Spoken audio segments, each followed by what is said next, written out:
कि गायत्री मंत्र महिलाओं को क्यों नहीं बोलना चाहिए या पढ़ना चाहिए?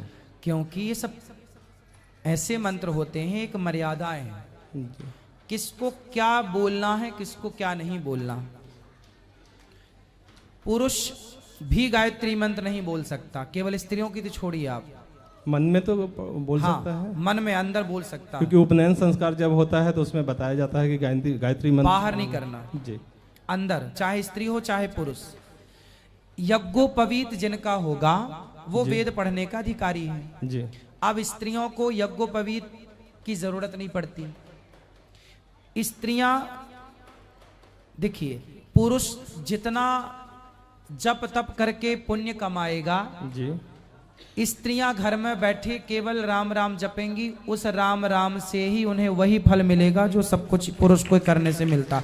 तो भगवान ने ये विधान बनाए कि स्त्रियों को इतने झंझट क्यों पाड़े। वेद मंत्र, वेद पढ़ना कठिन है, वेद पढ़ना कठिन है। पहले के जमाने में क्या था? बट गुरुजी, मेरा एक सवाल ये आता है इसमें कि कहीं शास्त्र में वर्णित है ऐसा? हाँ, बिना वर्णित कैसे आपको कह दिया जाएगा? इजाजत हमारी आपकी इजाजत थोड़ी चलती है जी। हमारे जिस वेद में ये लिखा है कि गायत्री इतनी पावरफुल है, उसी वेद में ये भी लिखा है कि इस गायत्री का, इस वेद का कौन कौन पढ़े और कौन ना पढ़े, जी, किस स्थिति में पढ़े किस स्थिति में ना पढ़े। जी। गुरु द्रोणाचार्य ने एकलव्य का अंगूठा क्यों मांग लिया? क्योंकि उन्होंने मेरी समझ ये है कि कुछ तो स्वार्थ बस उन्होंने मांगा था। स्वार्थ बस नहीं, संत का क्या स्वार्थ होगा?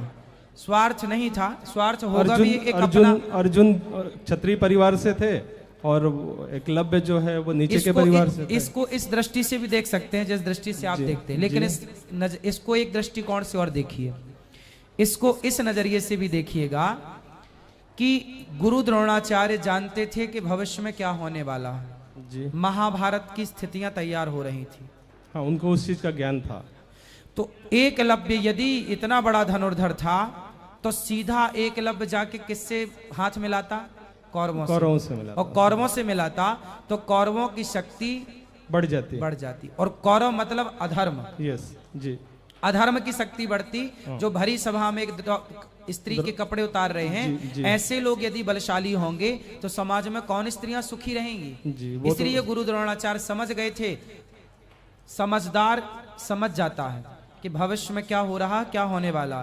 गुरु द्रोणाचार्य जी समझ गए कि एकलव्य तुरंत कौरवों से हाथ मिलाएगा और ये कौरव फिर इसकी शक्ति का मिसयूज कर, जैसे कौरवों ने कर्ण की शक्ति का मिसयूज किया, जी, एकलव्य का भी करते। इसलिए अंगूठा मांग लिया कि तेरी शक्ति का मिसयूज ना करें कोई, कहीं इतिहास में तेरी शक्ति, यदि कौरव जीत जाते। उसमें स्वार्थ तो है ना गुरुजी, थोड़ा बहुत तो स्वार्थ रखिए साहब। स्वार्थ गलत होता तो ईश्वर बनाते क्यों?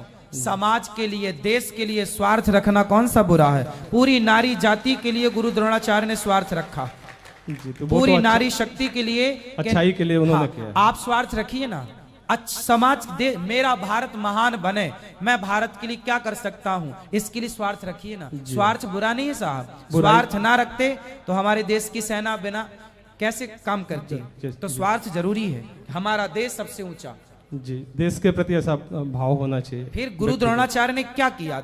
यही कि भाई कौरव गलत है, मैं तो मजबूर हूं, उनकी रोटी खा रहा हूं, तुम उनका साथ देना। गुरु द्रोणाचार्य और पितामह भीष्म शरीर से तो उनके साथ थे पर मन उनके साथ नहीं था, क्योंकि वो जानते थे कि ये गलत है। गलत का साथ उन्होंने दे रहे थे बट डायरेक्ट मजबूरी थी, इनडायरेक्ट में वो, हाँ, मजबूरी थी जी। दास का प्रश्न ये है, आज आपने कथा में ये कहा गुरुजी की ब्रह्मा जी सृष्टि को बनाते हैं, विष्णु जी उसको चलाते हैं, ठीक है, शंकर भगवान उसको डिस्ट्रॉय करते हैं, ठीक है। तो वो डिस्ट्रॉय किस माध्यम से करते हैं, कैसे करते हैं? आपके गांव में किसी की डेथ हो गई, मृत्यु हो गई जी, क्या था वो? मरना डिस्ट्रॉय है। वही तो है भाई, मरना क्या है? केवल उसे मरना। संसार में प्रत्येक क्षण सब कुछ मर रहा है, आप समझिए जी। आपने गेहूं का दाना बोया, यस, बोते ही वो मरना स्टार्ट हो गया। कैसे?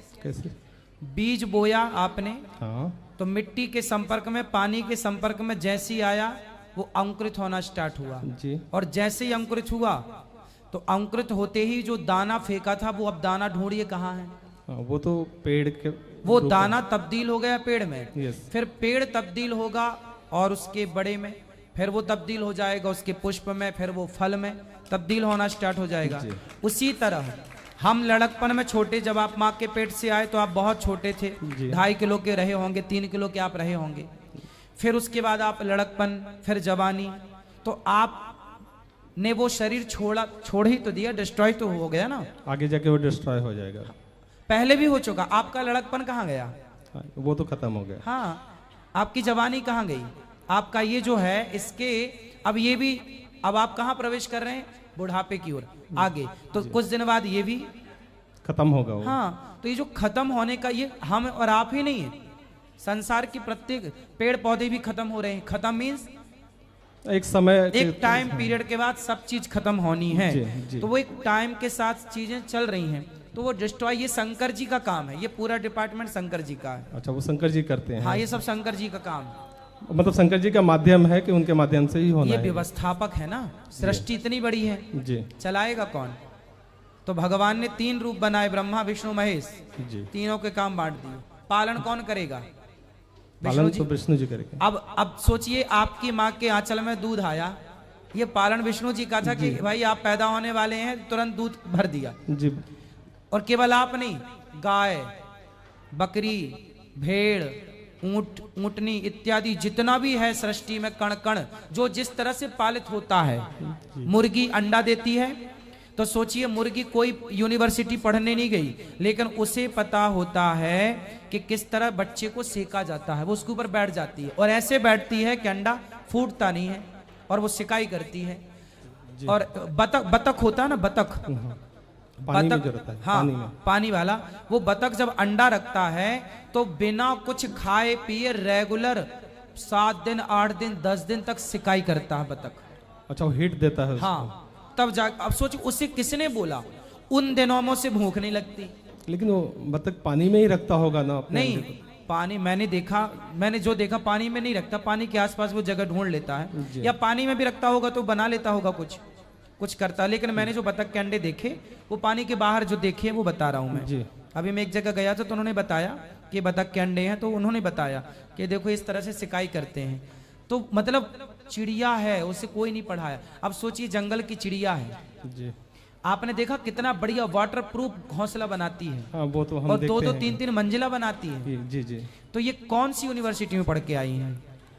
कुछ तो ज्ञान भगवान ही देते होंगे। इसलिए पालनहार कौन है? जो पालनहार विष्णु जी हैं, वो हर जीव मात्र को उनके पेट भरने की, उनकी सुरक्षा की, उनके रहने की व्यवस्था, जिसने पेट दिया है वो व्यवस्था भी करेगा, घोंसला भी वही बनाएगा। अर्थात उसने इतनी अक्ल दे के भेजी है सबको। जी।